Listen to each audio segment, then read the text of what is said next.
오늘은 너그러운 베레아 사람이라는 제목으로 말씀을 함께 나누도록 하겠습니다. 우리 지난주 말씀에서 데살로니가 지역의 사역을 함께 살펴보았습니다. 거기서의 전도 사역이 잘 이루어졌습니다. 그래서 그 전도 사역의 결과를 이렇게 기록하고 있어요. 곧 경건한 헬라인의 큰 무리와 적지 않은 귀부인도 권함을 받고 바울과 실라를 따르나. 저희 뒤에 화분 좀 치워주시겠어요? 네, 화면을 가려서. 네.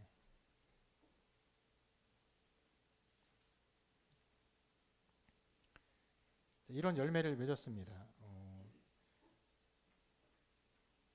그런데 그곳 유대인, 데살로니가 지방에 있었던 유대인들이 바울과 실라의 사역을 시기하여서 불량한 사람들을 데리고 소동을 일으킵니다.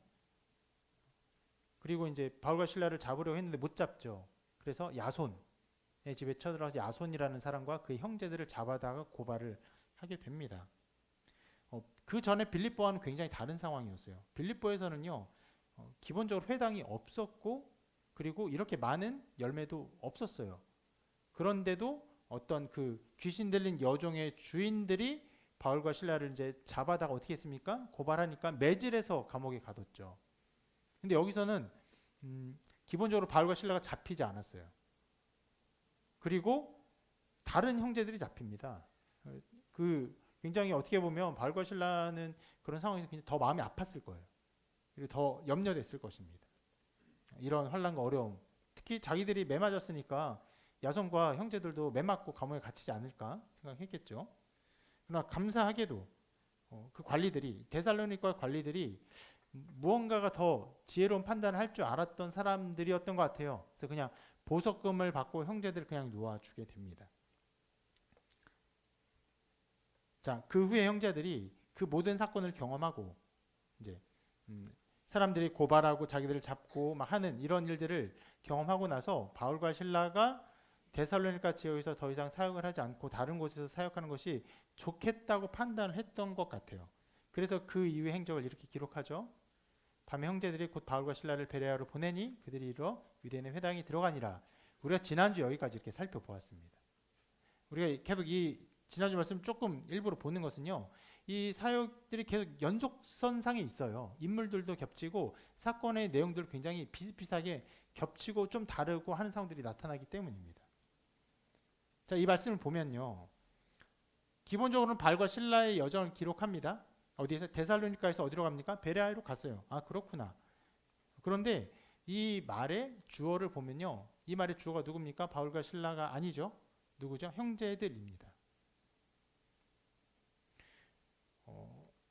굉장히 많은 것들이 변하고 있음을 알 수 있습니다.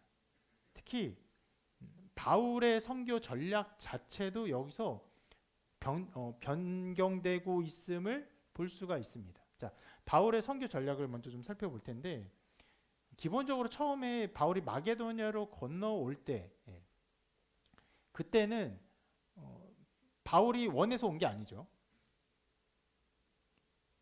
여러분, 오늘 제가 그 예배 후에 책을 하나 좀 소개해 드릴 건데, 바울의 이 선교 여정을 조금 자세히 볼 수 있는 얇은 책이 있어요. 그래서 보면 바울이 마게도냐 오기 전에 굉장히 여러 모양으로 마음고생하라고, 왜냐하면 성령께서 2번이나 그 길을 막으시고 그 허락하지 아니하시니까 마음고생을 많이 합니다. 그러던 중에 무시아를 지나 드로아에서 환상을 보죠. 마게도냐 사람이 우리에게 와서 도와달라, 이런 환상을 봅니다.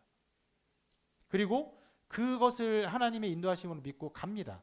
자, 그렇게 강권적으로 갔어요. 가고 난 다음에 첫 번째로 간 도시가 어디죠? 기억을 하시나요? 마게도냐에서 첫 번째로 간 선교지가 어디입니까? 네? 아니, 사역이 이루어진, 실제로 전도하고 전도 열매가 이루어진 곳, 마게도냐 지방에서. 헷갈려요. 자, 빌립보예요, 빌립보. 오늘 아까부터 말 때 빌립보, 데살로니가, 베레아인데 그 빌립보예요. 그런데 자, 이 빌립보를 간 곳을 보면요, 바울의 선교 전략을 알 수 있습니다. 그래서 기본적으로 도로를 따라 이 주요 도시를 선교하는 것이 바울의 선교 전략이에요.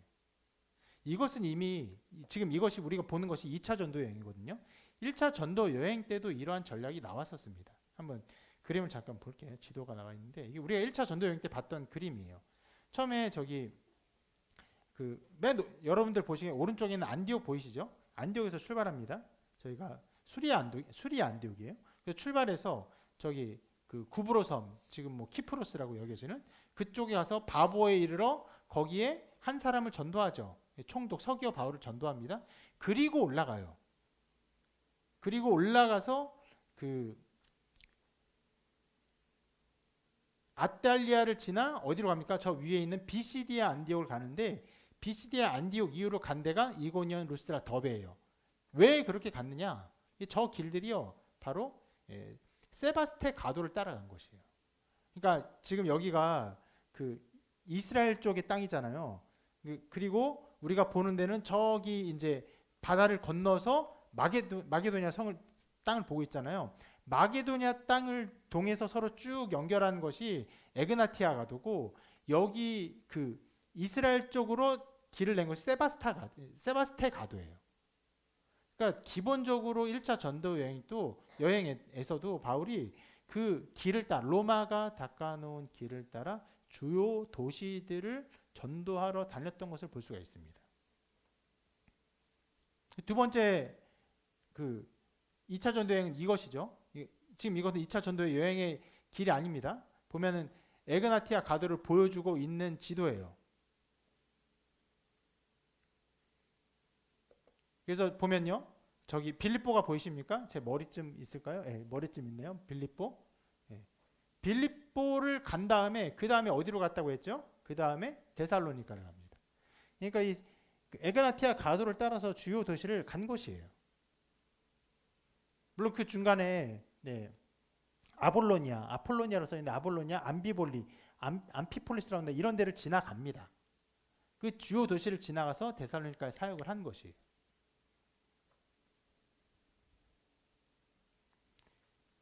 그런데 이렇게 1차 전도 여행 때도 그리고 2차 전도 여행은 실은 성령께서 바울의 길을 막으시고 저 터키라고 한 지역에서 건너와서 이쪽 지방으로 선교를 하게 하셨음에도 불구하고 거기서도 원래의 선교 그 정책을 고수하고 있었어요. 주요 도를 따라 주요 도시를 전도하는 방법들, 특히 회당을 따라 전도를 했던 것이죠.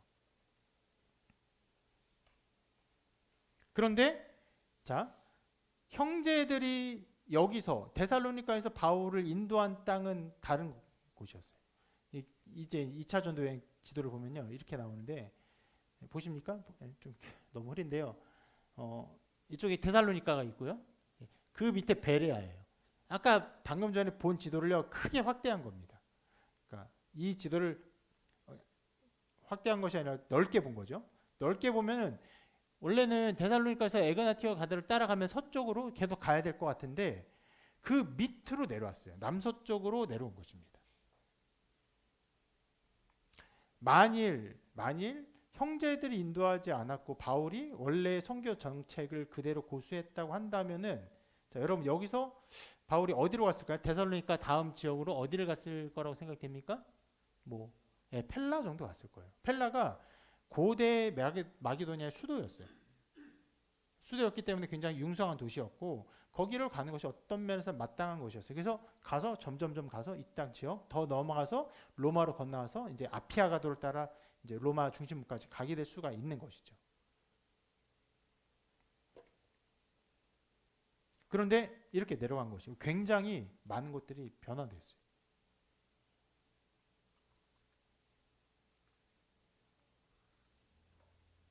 그렇게 이 여정은요, 기본적으로 선교 정책의 방향도 달랐고, 그리고 이 선교지를 정확하게 드러나 있지는 않지만, 선교지를 인도하는 그 주체도 바울과 실라가 아니었고, 형제들로서 나타나고 있습니다. 그러면 바울과 실라를 이 형제들은 왜 이렇게 어떤 면으로 조금 엉뚱한 곳으로 인도했을까요? 그 이유를 조금 오늘 말씀 속에 찾아볼 수 있는데, 자, 그 다음 말씀에 갔다, 그리고 보냈다, 그리고 그 이후의 사역을 이렇게 기록합니다. 그들이 이르러 유대인의 회당에 들어가니라. 베레아에 있는 사람은 데살로니가 사람보다 더 너그러워서 간절한 마음으로 말씀을 받고 이것이 그러한가요? 날마다 성경을 상고함으로 그중에 믿는 사람이 많고 또 헬라에 귀부인과 남자가 적지 아니하나. 기본적으로 회당이 있었어요. 회당이 있어서 회당에서 전도하는 바울의 사역을 계속 이어갈 수가 있었던 것입니다. 아니 회당은 어느 곳에나 있는 거 아닙니까? 이렇게 물어볼 수 있겠죠? 아니에요. 바로 전에 있었던 데살로니가 바로 전에 있었던 그 빌립보에서 회당이 없었습니다. 이제 어떻게 했습니까? 기도하는 곳을 따라 여인들이 모인 곳을 가져 거기서 그 루디아를 만나요. 자주빛 옷감장사 루디아를 만납니다. 그리고 그 루디아를 구원하고 그 가족을 구하는 것 외에 특별한 구원의 내용들이 별로 나오지 않아요. 좀 이따 또 볼 것이에요. 그런 거 보면요, 여러분, 빌립보가 융성한 도시일 것 같습니까? 베레아가 융성한 도시일 것 같습니까? 당연히 빌립보겠죠. 그런데 빌립보에도 그 회당이 없었던 것을 생각해 보면요, 어느 도시에나 회당이 있었던 것을 기대할 수는 없었던 것인데, 그런데 도리어 조금 아래로 내려온 베레아에 회당이 분명 있었던 것이에요. 그것이 이 형제들이 바울을 이곳으로 보낸 하나의 이유가 아닐까 생각이 되는 부분이에요. 바울이 조금 더 효과적으로 전도할 수 있도록. 실제로 데살로니가에서도 회당이 있었고 거기에서 지금 보면 중간에 뭐 그 중에 믿는 사람이 많고 헬라의 귀부인과 남자가 적지 않냐, 거의 똑같은 내용이 데살로니가에서도 나타나요. 수많은 헬라인이 믿고 귀부인들이 믿었어요. 그런 똑같은 사역이 데살로니가에서도 있었기 때문에 동일한 사역을 할 수 있도록 인도한 것이 아닐까 생각이 됩니다. 우리가 여름에 선교팀을 받아서 단기 선교팀을 받아서 선교 사역을 했죠. 얼마나 고민됐습니까? 선교팀에 와서 선교를 할 때 어떤 사역을 할 수 있을까? 누구를 전도할 수 있을까? 어떻게 하면 될까? 어느 곳으로 가면 될까? 굉장히 많이 고민했습니다. 쉬운 일이 아니에요. 선교하는 사람들이 선교회를 잘할 수 있도록 현지의 사람들이 그것을 파악하고 그것을 분석하고 그것을 인도하는 일들이 정말 보통의 일이 아닙니다. 그런 면에서 이 야손과 형제들이 자기들이 잡히고 데살로니가에서 굉장히 어떤 면에서는 폭압적인 상황을 당하는 그런 일들을 겪으면서 바울을 데살로니가와 비슷하면서 그러면서도 열매를 맺을 수 있는 이곳으로 인도한 것으로 보입니다. 게다가 중요한 진술이 나오죠. 오늘 말씀을 보면은 굉장히 특별한 진술입니다. 오늘 설계 제목이기도 한데, 자, 이렇게 표현하고 있어요. 베라에 있는 사람들은 데살로니가에 있는 사람들보다 더 너그러워서. 오늘 설계 제목이 너그러운 베레아 사람이에요. 실은 이 표현 때문에 어떤 그 교회들은 교회 이름을 베레아 교회라고 칭하기도 하죠. 우리 선교팀 함께 만났던 교회도 베레안 처치죠.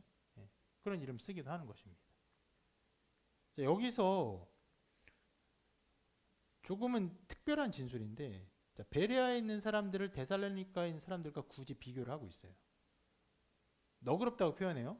저것은 유게네스테로이라는 단어인데 원어를 우리나라 번역할 때 너그럽다라고 번역을 했지만 이게 잘된 번역인지는 좀 모르겠어요. 차라리 이런 뜻이 더 맞을 수 있는데, 귀하게 태어난 높은 신분의, 그래서 영어로는요 이거를요 나블 이렇게 표현합니다. 약간 좀 이렇게 귀족적인 느낌의 단어로 그들의 어떤 신분적인 단어로 사용해요. 근데 우리나라는 기본적으로 그 사람은 신분이 높은 사람이야. 마음이 편합니까? 불편합니까? 있어요. 우리 안에 그 깊이 뿌리 박힌 그 저항 정신이 있기 때문에 그런 데 불편해요. 그러니까 너그러운 사람, 굉장히 너그럽구나 이렇게 표현한 것으로 보여요. 근데 문제는 왜 이렇게 표현했는가? 이것이에요. 왜 베레아 사람을 굳이 데살로니가 사람과 비교를 하고 있는가? 왜 그럴까요? 베레아에서 이 사람들이 더 성경을 더 많이 보고 그래서 더 열매를 많이 맺었기 때문에 그렇게 말할까요? 만약에 정말로 이 사람들이 너무나 우리 말 번역으로는 너그러운 사람이어서, 혹은 옛 번역으로는 신사적이어서 그래서 열매를 데살로니가보다 많이 맺어서 이렇게 표현을 했다면요, 차라리 이렇게 표현하는 게 맞아요. 빌립보 사람보다 더 신사적이라고 표현하는 것이 더 맞을 수 있을 거예요. 왜냐면요, 여러분 데살로니가에서는 굉장히 많은 열매가 있었어요. 선명하게. 그런데 빌립보는 굉장히 열매가 적었습니다. 예, 빌립보 사역의 열매를 다시 한번 볼게요. 같이 한번 읽어볼까요? 시작. 우리가 기도할 것이 있을까 하여 문밖 강가에 나가 거기 앉아서 모인 여자들에게 말하는데 두아디라 시에 있는 자색 옷감 장사로서 하나님을 섬기는 루디아라 하는 한 여자가 말을 듣고 있을 때 주께서 그 마음을 열어 바울의 말을 따르게 하신지라 그와 그 집이 다 세례를 받고. 루디아가 그 빌립보에서 굉장히 중요하게 사용되었던 사람이었기 때문에 그의 회심을 중요하게 다룬 뭐 본문이다라고 볼 수도 있지만, 실제로 우리가 읽은 그 사도행전 말씀을 보면요, 루디아와 이 가정들 외에 다른 열매를 그다지 기록하고 있지 않아요. 근데 데살로니가는 굉장히 많은 열매를 기록하고 있습니다. 이렇게 기록하고 있어요. 여기도 읽어볼게요. 시작. 그 중에 어떤 사람 곧 경건한 헬라인의 큰 무리와 적지 않은 귀부인도 권한을 받고 바울과 실라를 따르나. 예, 이렇게 여러분 데살로니가는 굉장히 많은 열매가 있는 것이에요. 그래서 만약에 열매의 차이로 인해서 이 베레아 사람들이 정말로 신사적이다, 혹은 너그럽다, 혹은 정말 높은 신분의 사람이어서 성경을 열심히 봐서 많은 사람이 믿었다라고 말을 하고 싶었다면, 그런 식으로 비유를 하고 싶었다면은 이 사람들은 정말 빌립보 사람보다 더 너그럽다라는 것이 맞지 않을까 생각이 되는 부분이에요.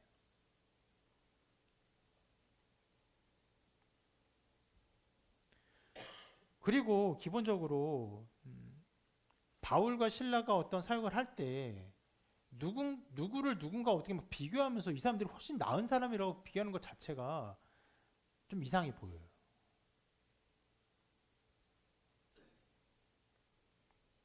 말씀을 기록한 누가도요, 여기 외에는 다른 어떤 곳에서도 뭐 더 너그럽다 뭐 이런 식으로 굳이 비교를 하는 방향으로 성경을 기록하고 있지 않습니다. 그래서 여기서 이러한 기록의 내용이 나온 어떤 이유를 이렇게 좀 추측해 볼 수 있는데, 그것은 바로 이 베레아 사람들에 대한 데살로니가 형제들의 평가를 바울과 실라가 받아들인 것이 아닌가 생각이 되는 거예요. 데살로니가 형제들이 바울과 실라를 데려가요. 베레아에. 어떤 곳이냐? 베레아 사람 정말 좋은 신분의 사람들이고 정말 열심히 성경 읽는 사람들입니다 라고 했던 말들을, 그들은 굉장히 우리보다도 더 나은 사람들이에요.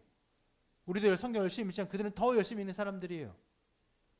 그들은 더 정말 어떤 면에서 신분이 더 훌륭한 사람들이에요. 이런 말들을 그대로 받아서 그들의 평가를 믿고 갖고 실제로 그들의 평가에 대한 어떤 언급들을 여기서 되새기고 있지 않은가 생각이 되는 것이에요.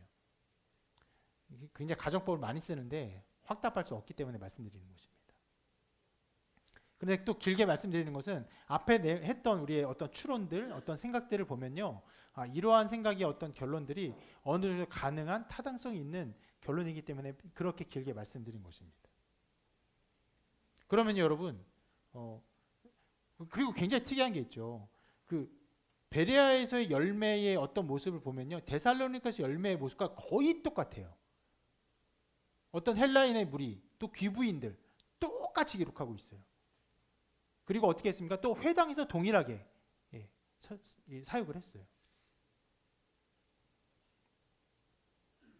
그런 것들을 보면요, 이 모든 기록은 데살로니가 사람들을 평가절하하기 위해서 비교하면서 설명한 것이 아니라 데살로니가 사람들이 그들을 높이면서, 그리고 그들이 사역하기에 적당한 사람이라고 말한 것들을 바울이 들으면서 그것에 대한 언급들을 한 것으로 생각이 되는 것입니다. 그러면 여러분, 이 베레아 전도 사역에 어떤 특별함들이 여기서 막 드러나죠. 바울과 실라의 기본적인 선교 정책에 또 맞지 않았어요. 그런데도 이 형제들에 의해서 갖고, 또 형제들의 어떤 판단들, 이 베레아 지역에 가면 선교사역이 잘 이룰 수 있다라고 하는 모든 판단들을 믿고 신뢰하고, 그리고 실제로 가서 거기서 어떻게 됐습니까? 좋은 열매를 맺게 된 것이. 우리가 이 부분을 지난주에 좀 살펴본 부분이긴 한데 하나님께서 바울과 실라를 사용하시지만 두 사람만 하나님의 사역자로 사용하는 것이 아니죠. 형제들을 사용하세요. 특별히 데살로니가에서 이제 믿은 형제들의 그런 사람 그 신앙, 그들의 생각, 그들의 판단, 그들의 어떤 지식들, 그들의 경험들을 다 사용하사 이 선교 사역을 이끌어 가고 계심을 볼 수 있는 것입니다. 그런 면에서 여러분, 우리가 더 사랑해야 합니다. 서로 존중하고. 하나님께서 여러분 각 사람을 보내신 이유를 여러분도 찾고 서로가 찾고 존중하고 위해주고 하나님 인도하심을 각 사람의 생각과 판단 속에서 발견하고 그 길 가운데 하나님의 역사하심을 기대해 보아야 하는 것이. 여러분, 그 데살로니가 형제들이 바울과 실라의 선교지를 그 이끌어가면서 어떤 면에서는 되게 무모하다고도 할 수 있어요. 여러분 세계적으로 어떤 유명한 막 선교 그 전도자가 있어서 가는 곳마다 수많은 사람 전도하는데 전도자님 이쪽 가시면 사역이 잘 될 겁니다 하고 이끌어갈 수 있는 사람 있습니까 여기? 근데 우리 고향에 좀 와주세요. 익산에 좀 와주세요. 광주에 좀 와주세요. 대구에 좀 와주세요. 할 수 있겠어요? 두려운 일이에요. 그래서 어떤 면에서는요, 그 형제들의 마음과 신앙에도 하나님이 자기들을 사용하시고 자기들의 생각과 어떤 판단들을 사용하시는 분명한 믿음과 신앙이 있었던 것이에요. 바울이 위대하죠? 실라가 위대하죠? 아니요. 근데 바울과 실라보다 더 위대한 분이 누구십니까? 하나님이고 예수님은 성령님이세요. 그 성령께서 그들 모두에게 동일하게 역사하사 그들의 선교 사역의 모든 일에 있어서 그들의 생각들을 사용하심을 믿었던 것이에요.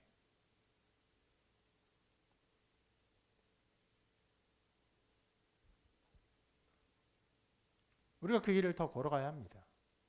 믿음으로. 우리 각 사람에게 우리 주어진 환경 속에 있어. 오늘 함께 찬양하면서 그런 것들 했지만 이 땅에 하나님 나라가 이루어지기를 바라봅니다. 어떻게 해요? 우리가 주어진 상황 속에서 하나님께서 보내주신 여러분들을 통해서 처음에 실은 아까 그 불렀던 이곳에 임하신 하나님 나라 찬양할 때 그 찬양을 제 기억으로는 우리가 개척할 때 했어요. 하나님 어떻게 우리를 사용하실까? 저기 앉아있는 두 사람은 어떻게 사용하실까? 저 두 사람과 우리 가족들을 어떻게 사용하실까?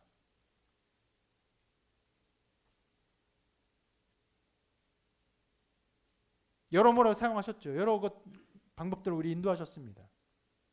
여러분들도 사용하실 줄 믿어요. 여러분들 보내신 이유가 있을 것이에요. 우리를 만나게 하신 이유가 있을 것입니다. 여러분들이 어떤 면에서는 형제들이 바울과 실로를 그 인도하여 보내니라 했던 것처럼 여러분들이 저를 인도하기를, 어떤 면에서는 여러분들의 어떤 결정들이 우리 교회를 이끌어가는 결정들이 되기를 기대하고 소망합니다. 그렇게 말할 수 있는 여러분이 되기를 바라요. 여러분에게 역사하신 하나님의 인도하심을 믿고 확신하며 그 가운데 목소리를 내고 의견을 제시하고 그것을 존중하고 하나님의 뜻을 발견하고 실제로 거기서 열매를 맺게 되는 우리의 걸음걸음이 되기를 소망합니다.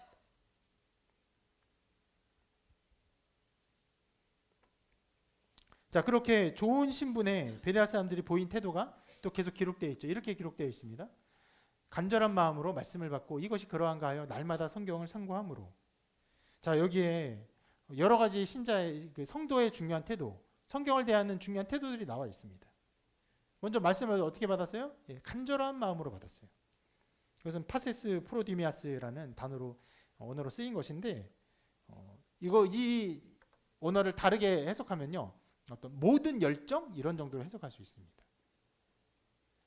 모든 열정이 조금 더 낫지 않은가 싶어요. 예. 모든 열심을 가지고 말씀을 받은 것이에요. 막 간절한 마음으로 하면요, 누군가 특별한 사람에게만 있는 것 같잖아요. 예. 열심을 가지고 말씀을 들었어요. 근데 여러분 굉장히 특이한 게 이 사람들이 이 말씀을 간절한 마음으로 받을 때, 모든 열심을 받을 때 예수님을 믿는 사람들이었습니까? 아니었어요. 그럼에도 이러한 마음으로 말씀을 들었어요. 한켠에는 이런 것들이 사용됐죠. 어떤 것이 하나님의 말씀을 믿는 사람들, 왜? 회당에 서 있으니까 하나님의 말씀에 대한 기본적인 존중이 있는 사람들이에요. 그런데 예수님은 믿지 않는 사람들, 그런 사람들이 교회 안에 있나요, 없나요? 교회 안에도 많아요. 여러분, 교회 온다고 모든 사람이 예수님 믿는 거 아닙니다.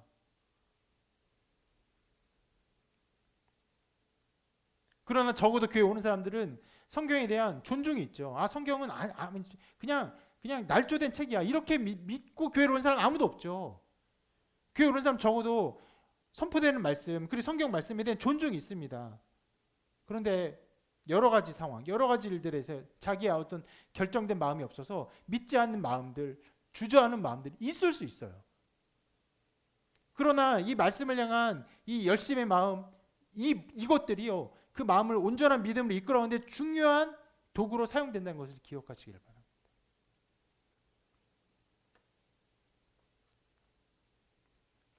이미 구원을 받은 신자도요, 이 열심의 마음, 성경에 대한 열심의 마음을 가지고 있을 때 그것 가운데 은혜가 부어지고 말씀을 더 깊이 깨닫는 일들이 언제나 일어납니다.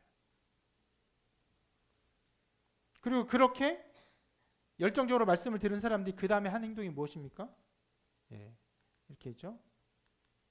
이것이 그러한가요? 날마다 성경을 상고함으로. 여러분, 이것을 보면요, 듣자마자 믿은 건 아니에요. 그렇죠? 어떤 의구가 있고 또 좀 더 부정적으로 표현하면 의혹이 있어요. 근데 그것을 알고 싶었어요. 그래서 상고했어요. 깊이 봤어요. 여기서 상고하다는 단어는요, 아나크리노라는 단어인데, 굉장히 자세한 것을 따져 물을 때, 세세한 것을 법적으로 따져 물을 때 쓰는 단어예요. 두 군데 이렇게 사용됐거든요. 사도행전에 이렇게 쓰였습니다. 만일 병자에게 행한 착한 일이 되어 이 사람이 어떻게 구원을 받았느냐고 오늘 우리에게 질문한다면, 베드로가 이제 어떤 신문을 당할 때 베드로와 요한이 그 미문의 안전뱅이를 일으켰잖아요. 그래서 그 일에 대해서 뭐 서기관도 오고 또 장로들도 오고 막 신문을 하거든요. 그것에 대한 말입니다. 질문한다면이 그것이에요. 막 따져 묻는 것이에요. 너가 어떻게 그렇게 했냐? 무슨 일이 일어난 거냐? 도대체 이 수천 명의 사람들이 예수를 믿게 된 것이 과연 어떤 일이야? 이 사람은 어떻게 일어난 거냐? 하나하나 막 따져 묻는 것이. 또 한 군데 이렇게 사용했어요. 사도행전 24장 8절인데요. 당신이 친히 그를 신문하시면 우리가 고발하는 이 모든 일을 아실 수 있나이다. 바울을 더둘러가 고발할 때 했던 말이에요. 신문하다라는 단어예요.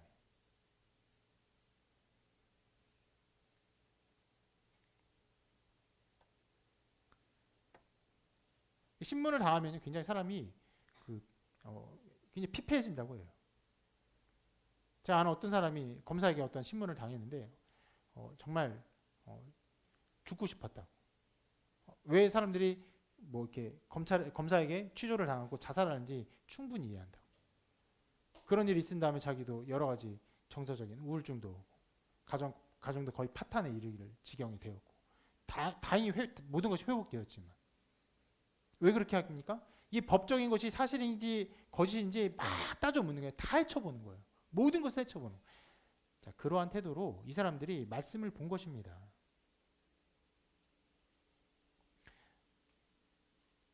바울의 설교가 베레아 이 사람들의 신앙을 크게 자극했고, 그들은 말씀을 보면서 그것이 진리인가요? 그것을 보았어요. 어떻게 해요? 상고했어요. 또 어떻게 해요? 날마다 보았어요. 이전과는 달라요. 이전에는 보통 새 안식일마다만 했었잖아요. 그래서 안식일마다 만날 때마다 했다는 거예요. 한 주에 한 번씩. 근데 이 사람들은 더 열심히 했어요. 날마다 그것을 상고했어요.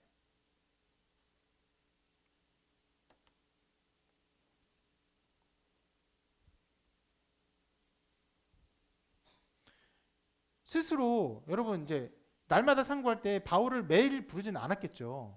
바울은 보통 안식일 회당에서 사역하는 사역자였고 흩어진 모든 사람에게 날마다 가서 설명할 수는 없으니까요. 자기 스스로 말씀이 그러한가요? 성경을 보면서 그 뜻을 찾고 연구하는 일은요, 은혜를 받는 것이 굉장히 중요한 걸음이 되는 것이에요. 그래서 그 결과 어떤 열매가 맺으면 이렇게 기록하죠. 그 중에 믿는 사람이 많고 또 헬라의 귀부인과 남자가 적지 아니하다. 굉장히 많은 사람이 믿었어요. 여러분 너무나 실은 뭐 이렇게 말하는 것이 좀 말할 필요가 있나 싶을 정도로 자명한 교훈이 나오죠. 말씀을 날마다 상고해야 합니다. 열심히 봐야 돼요. 해집듯이 봐야 돼요. 그런 수고와 노력이 필요합니다. 기본적으로는 여러분 설교에 대해서 많은 자극을 받아야 됩니다. 감사하게도 제 말씀을 듣고 말씀에 대한 어떤 자극을 받고 여러분들이 눈빛이 변화되고 그런 영적인 어떤 열심들을 더 갖게 되는 일들을 보게 돼요. 그런 일들이 여러분 그치지 않도록 저를 위해서 기도해 주십시오. 이런 일들이 모든 교회에 있기를 간절히 바랍니다. 더 나쁜 경우는 말씀을 들었는데 뭘 들었는지 전혀 모르고, 실은 더 나쁜 경우는 말씀 듣는 막 화가 나고,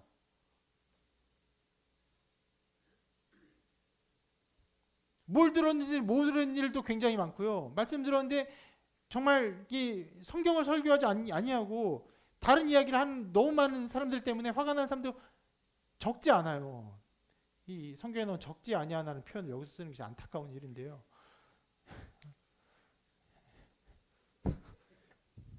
잠깐 물 좀 먹고.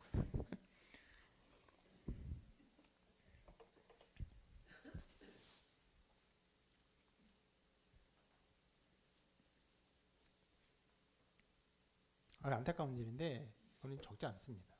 여러분 말씀의 자극을 받을 수 있도록 저를 위해서 기도해 주시기를 바랍니다. 저도 그런 두려움이 있어요. 똑같은 어떤 어조, 어떤 생각의 틀, 생각의 방향들 해석하는 동일한 것들을 계속 들으면 언젠가는 식상해지지 않을까, 언젠가는 자극이 안 되지 않을까, 언젠가는 그냥 귀만 왱왱거리지 않을까. 그럴 수 있습니다. 인간적인 것으로만 이것들이 이루어지면 언젠간 반드시 그런 일이 올 거예요. 그렇게 되지 아니하고 하나님의 은혜로 하나님의 말씀을 잘 해석하고 저도 감화받고 그것을 계속적으로 여러분들에게 알려주고 또 선포하고 또 외치는 사람이 될 수 있도록 기도해 주시기를 바랍니다. 그리고 그 설교 자극받고 여러분들이 말씀이 그러한가 하여서 이것을 그 깊이 보고 헤집어 보고 살펴보는 일이 중요합니다. 실은 그런 면에서 제 생각이 우리 교회에서 가장 은혜를 받는 많이 받는 사람이 한 사람이 있다고 생각해요. 우리 목요기도에 인도하는 인도자가 가장 은혜를 많이 받으리라 생각합니다. 기도할 때 기도 제목 내는 거 어려운 일입니다. 여러분 한 번씩 어느 날 해봤으면 좋겠어요. 인도자 한 번씩 넘겨주세요. 네. 넘겨주세요. 과감하게 넘겨주세요. 근데 기도 제목 내는 게요 아무거나 막 낼 수 없잖아요. 뭐 보통 꽤 많이 내는 기도 제목 중에 하나가 우리 지체의 어떤 어려움들. 때로는 어려움이 없는데 어려움 막 끄집어내고 싶은 마음도 있을 거예요. 야, 너 어렵지 않아? 나 너 어렵잖아. 너 얼굴에 어려움이 써있다. 어두워 너 요즘 얼굴이. 기도 제목 내는 게 어렵습니다. 근데 이것보다 더 정말 건강하고 올바른 기도 제목 중에 하나가 무엇입니까? 말씀을 두고 기도하는 것. 우리가 들은 말씀을 두고, 말씀이 이러한 뜻인데 우리가 이런 말씀 가운데 살아가자고 기도하는 것이 중요하기 때문에 매번 우리가 목요 기도회 때마다 주일날 들은 설교를 가지고 그것을 되새기면서 기도를 해요. 이런저런 내용을 들었는데 이러한 저런 내용에 대해서 우리가 믿음의 열매를 맺을 수 있도록 기도하십시다. 또 아침 말씀 묵상을 가지고도 이렇게 기도 제목 냅니다. 그 말씀 묵상에 이런저런 내용이 나오는데 이렇게 기도하십시다. 이렇게 기도를 해, 그 기도를 내요. 그래서 생각하기를 말씀을 그러한가요?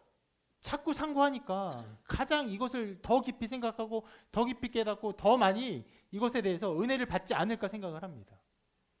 어떤 면에서는 복이에요. 실은 그 기도회가 처음 시작된 것이 인도자의 요청이 있었습니다. 그리고 내가 그걸 맡긴 것이죠. 우리에게 좀 그런 게 있죠. 목사님 이거 하면 어때요? 아 그래요? 그러면 한번 해보세요. 이게 말하기 두렵잖아요. 기도에 굉장히 어려운 일이에요. 약간 준 사역자 같은 일이죠. 매주 꼭 해야 되고 빠지면 안 되고. 허투루 해서도 안 되고, 또 그것을 하기 위한 영적 준비를 위한 자기 삶을 정돈하는 일에 굉장히 많은 헌신들이 필요합니다. 본인이 그 일에 순종했고, 순종한 결과 어떤 면에서는요, 그 일을 해야 되기 때문에 울며 겨자 먹기로 말씀을 계속 볼 수밖에 없어요. 근데 그것이 복된 일이죠. 여러분, 여러분 모두가 말씀이 그러한가요? 그래서 상고하고 깊이 보고 살펴보고 뜯어보고, 그리고 또 함께 목요일 날 와서 기도하기를 바랍니다. 실은 예배 끝나고 우리가 기도를 하죠. 우리 교회 기도가 그렇게 뭐 약한 기도도 아니고 그렇게 짧은 기도도 아닙니다. 굉장히 분명한 마음과 뜻과 어떤 열심을 다해서 힘있게 기도하는 편이에요. 그래서 어떤 면에서 초신자는 우리 교회 그런 예배에 굉장히 어려움을 느끼지 않을까 하는 생각도 듭니다. 근데 그래서 한 번만 기도하고 더 못해요. 더 많이 기도했으면 좋겠습니다라는 어떤 제한이 있지만, 그래도 시간적 배분도 있고 초신자의 어떤 어려움도 있을 수 있기 때문에 그를 제한을 두고 한 번만 기도합니다. 그러나 목요일 날 그래도 더 열심히 기도하는 시간들을 가지고 있으니까 여러분 사모하는 마음을 가지고 참여하시기를 바랍니다. 자, 이렇게 베레아에서 아름다운 열매가 맺어졌습니다. 그런데 그 다음 절은 또 이 복음에 대한 반대 사역을 이렇게 기록하고 있어요. 같이 읽어볼까요? 시작.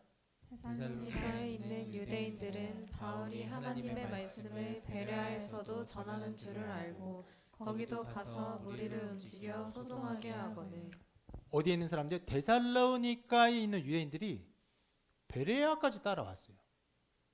그리고 여기서도 바울이 하나님 말씀 전한 줄 알고 또 똑같이 해요. 어떻게? 무리를 움직여 소동해요. 그 전에 어떻게 해서 불량한 사람들 소동하겠죠. 똑같은 일을 합니다. 여러분,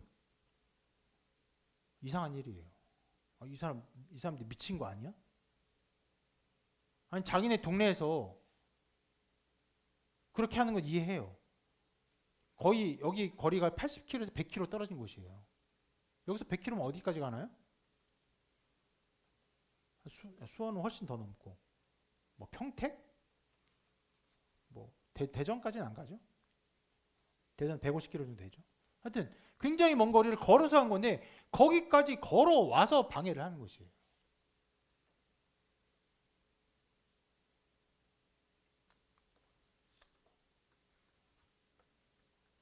지금 어떤 상황입니까? 에그나티아 가도를 벗어나서 조금 한적한 곳으로 갔어요. 그런데 이 사람들이 그 한적한 곳을 굳이 따라와서 똑같은 반대의 사역을 하고 있는 것입니다. 여러분, 이것은 무엇을 보여줍니까? 복음을 반대하는 이 사람들의 어떤 특심이 아니라 이 모든 일이 영적인 일이라는 것을 보여줘요. 여러분, 하나님의 말씀을 전해주고 하나님 나라가 이루어질 때 가장 싫어하는 존재가 누굽니까? 사단 마귀예요. 마귀가 정말 싫어합니다. 그래서 그 마귀가 사람들의 마음을 충동하여서 교회를 핍박하게 하고 교회를 미워하게 하여 이상한 열심이 나타나요. 어떤 면에서는요, 바울의 열심보다 이 사람들이 더 열심이었어요.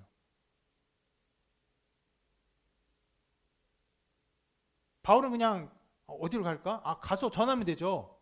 이 사람들 어떻게 됩니까? 저놈들 어디로 가나 수소문해야 돼요. 추적해야 돼요. 단서를 모아야 돼요. 그리고 막 급히 쫓아가야 돼요. 얼마나 열심히 있습니까?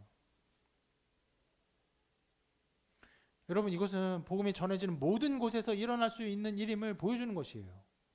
굉장히 순적하게 사역이 이루어지는 이 베레아에서, 조금 한적한 이 베레아조차 반대자들의 이 지나친 열심이 드러나고 있는 것이에요. 여러분, 복음을 반대하는 악한 자들, 악한 영의 세력들이 우리 눈에 어떻게 나타납니까? 이 시대는 어떻게 나옵니까? 엄청난 이단들이 일어났어요. 정말 엄청나게 일어났어요. 그리고 교회를 파괴하는 사람들의 모든 생각과 모든 가치관들이 사람들의 생각과 가치관들을 무너뜨리고 깨트리고 있어요. 우리가 여름에 선교팀을 받았죠. 선교팀 받게 된 주요한 이유는요, 한국의 젊은이의 그 젊은 세대 선교 복음화율이 3% 미만으로 떨어졌기 때문에 선교 사역의 기본적인 그런 어떤 룰이 있습니다. 어떤 기준들이 있어요. 몇 프로 미만이면 여기는 복음화가 되지 않는 지역이었기 때문에 선교지로 우리가 결정하고 선교해야 되는 지역이다라고 하는 것이 있는데 그것이 3%예요. 그 밑으로 떨어지기 때문에 선교팀이 온 것이에요. 우리나라로. 100년 전처럼 똑같이. 여러분, 젊은이들의 복음화율이 이렇게 떨어지고 믿지 않는 사람들이 많아지는 이런 상황과 지금 젊은이들의 생각과 사상들이 깨지고 서로 미워하고 증오하고 갈라치게 하고 분열하고 증오하고 분노하고 희망과 소망을 갖지 않고 절망과 낙심을 말하는 이 세대가 되어진 것이 아무런 관련이 없을까요?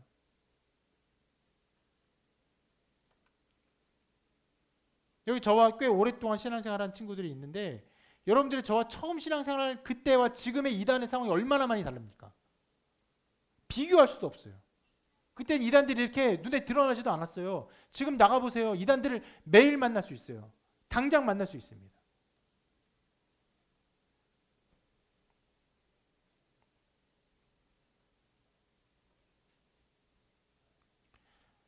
이처럼 여러분, 사단마귀는 언제나 복음이 전해지는 모든 곳에 사람들을 충동하여서 그들에게 기이한 열심을 주고 교회를 핍박하고 교회에게 어려움을 주고 복음을 반대하는 일이 나타나고 있음을 이 성경이 어떤 면에서는 선명하게 보여주고 있어요.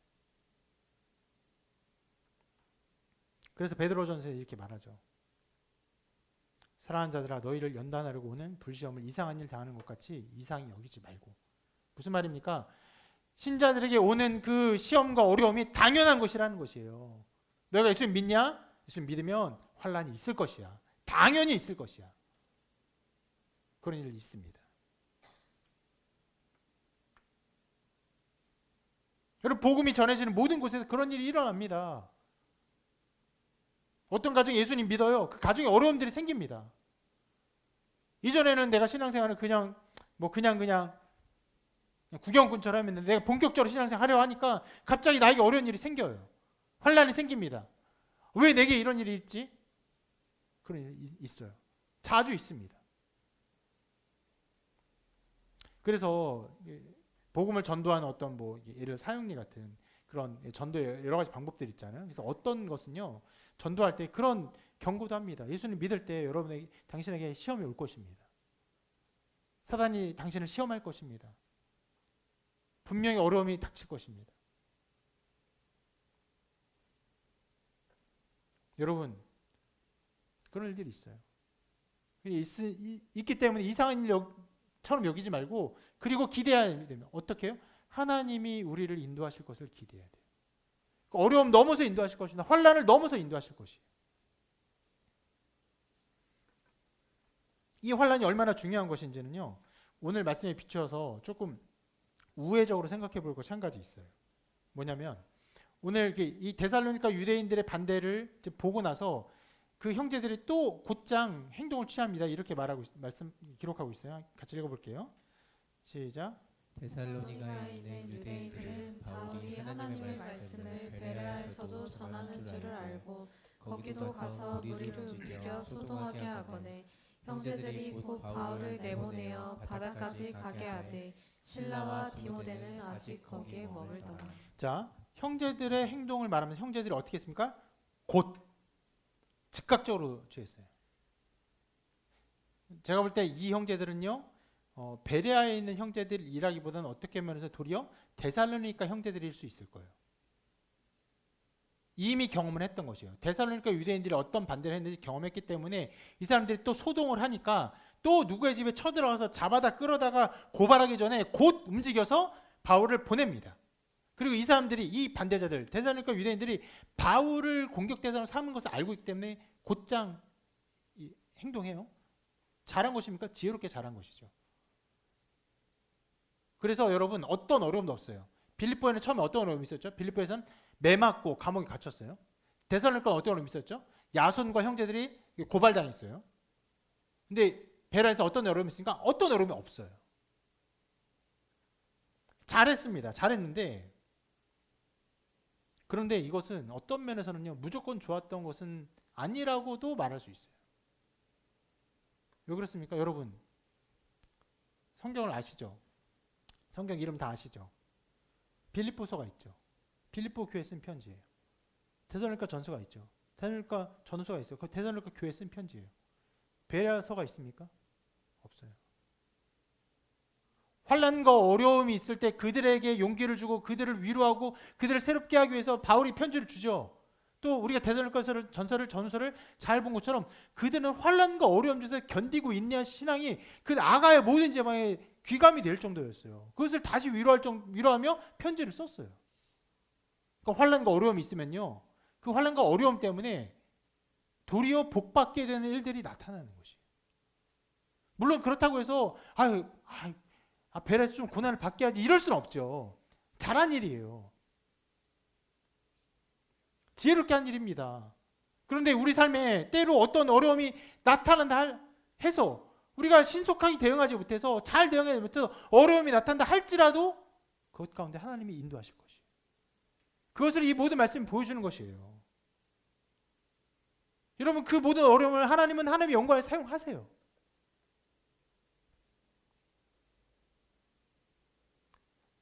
이런 것들을 보면서 우리가 이 고난과 환난에 대한 생각들을 가져야 됩니다. 우리 어려움이 없기를 바라죠. 환난이 어렵기를 바랍니다. 저도 헌금기도 할 때도 여러분의 생업에 하나님께서 복을 주시고 어려움 없기를 기도하지만 꼭 그런 마음 아니야. 정말 하나님 정말 아무 어려움 없게, 정말 아무 어려움 없게 이런 마음은 아니에요. 우리에게 그런 보편적인 복을 주시지만 때로 어려움이 있을지라도 그것을 통해 하나님께서 역사하실 것을 기대하는 믿음으로 기도하고 있습니다. 만약 누가 나는 어려움 없었으면 좋겠어요. 좀 평안했으면 좋겠어요. 그래서 정말 아무렇지 않게 평안하게 살아요. 별 어려움 쭉 살았습니다. 살았어요. 그러면 그 사람이 바울처럼 이렇게 고백할 수 있을까요? 이후로는 누구든지 나를 괴롭게 하지 말라. 내가 내 몸에 예수의 흔적을 지니고 있노라. 뭐가 예수의 흔적이겠어요? 바울에게 있어서 어떤 것이 예수의 흔적이 있습니까?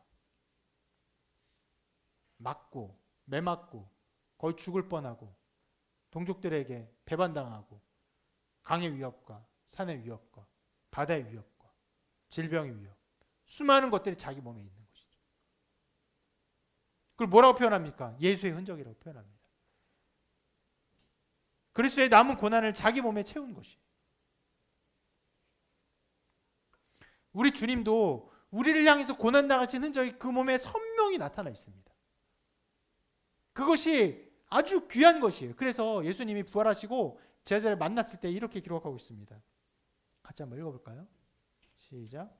이날 곧 안식 후 첫날 저녁 때 제자들이 유대인들을 두려워하여 모인 곳에 문들을 닫았더니 예수께서 오사 가운데 서서 이르시되 너희에게 평강이 있을지어다. 이 말씀을 하시고 손과 옆구리를 보이시니 제자들이 주를 보고 기뻐하더라. 부활하시고 제자를 처음 만나시고는 샬롬 말씀하시고 어떻게 하셨습니까? 손과 옆구리를 보여주셨어요. 우리를 위해서 고난당하신 그 흔적을 보여주셨어요. 사랑의 흔적, 하나님의 영광의 흔적, 복음의 흔적, 하나님 나라의 흔적입니다. 주님이 그것을 기뻐하시고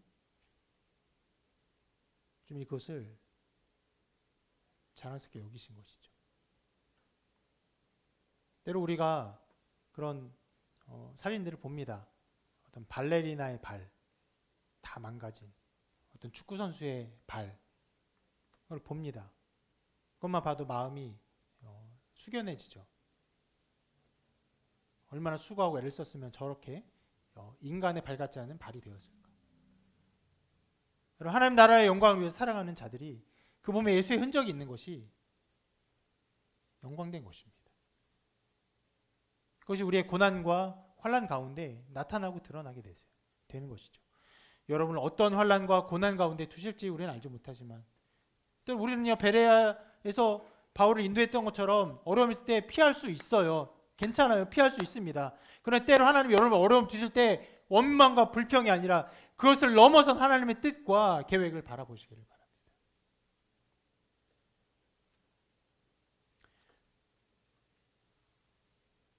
오늘 말씀에 나온 것처럼 여러분 모두가 베레아 사람들처럼 정말 간절한 마음으로 모든 열심으로 말씀을 듣고 날마다 말씀이 그러한가요? 말씀을 깊이 살펴보고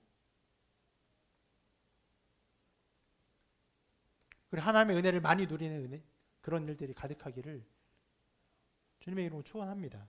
또 때로는 어떤 고난이 올지라도 그 고난 속에서 하나님의 역사가 이루어질 것을 바라보며 믿음으로 여러분의 삶을 하나님 앞에 온전히 드리기를 그런 믿음의 걸음이 있기를 주님의 이름으로